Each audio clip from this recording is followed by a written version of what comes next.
আলাইকুম, আমি আরিস সুলতানা আন্নি। আমি হচ্ছে 2013 সালে লাস্ট ইন্টার কমপ্লিট করেছি। তো তারপর আমি জগন্নাথ ইউনিভার্সিটিতে ট্রাই করেছিলাম। সেখানে আমার মন মতো আমি আসলে আমার উপযোগী সাবজেক্ট পাইনি।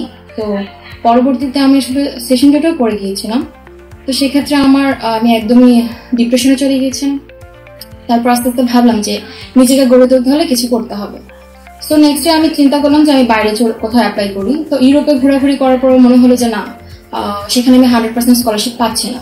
তো আমার একটা ফ্রেন্ডের মাধ্যমে দেখলাম যে 100% স্কলারশিপ দিচ্ছে চায়নাতে। সেখানে আমার একটা উপযুক্ত একটা এজেন্সি দরকার ছিল, যারা আমাকে আসলে অনেকভাবে হেল্প করতে পারবে, ফুলফিল আমাকে সবকিছু কমপ্লিট করে দিতে পারবে। তো সেক্ষেত্রে সেই ফ্রেন্ডই আমাকে একটা ফেসবুকে লিঙ্ক দিল, ফেইথ ওভারসিজ লিমিটেডের। তো সেখানে আমি কন্ট্যাক্ট করলাম হেল্পলাইনে। তো পরবর্তীতে তাহমিনা হক নামের একজন অনেক গ্রেট একটা আপু, যে আমাকে অনেকভাবে হেল্প করেছেন। মানে ফুল বলতে গেলে আমার কনভিন্সিং জিনিসটা সেই করেছিল, আর আমারকে আবার ডিপ্রেশন থেকে উঠিয়ে নিয়ে আসা হলো সে করেছিল। তো সেক্ষেত্রে আমি আমার আব্বুকে নিয়ে আসলাম অফিসে, এসে সব ডিটেলসে কথা বললাম। কথা বলার পরে সবকিছু জানার পরে মনে হলো যে না, এখানে আমার যাওয়া যায়, এবং আমি লাইফে কিছু একটা করতে পারবো এখানে। দেন হচ্ছে আমি অ্যাপ্লাই করলাম China university of mining and টেকনোলজিতে।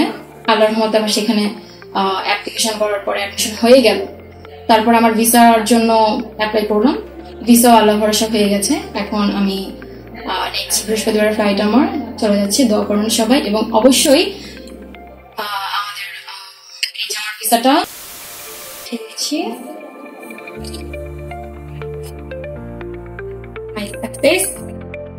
আপনারা অবশ্যই ফেইথ ওভারসিজের উপর ফেইথ রাখতে পারেন, এন্ড এখানে আসলে আল্লাহ ভরসা সবকিছুর সমাধান করতে পারেন।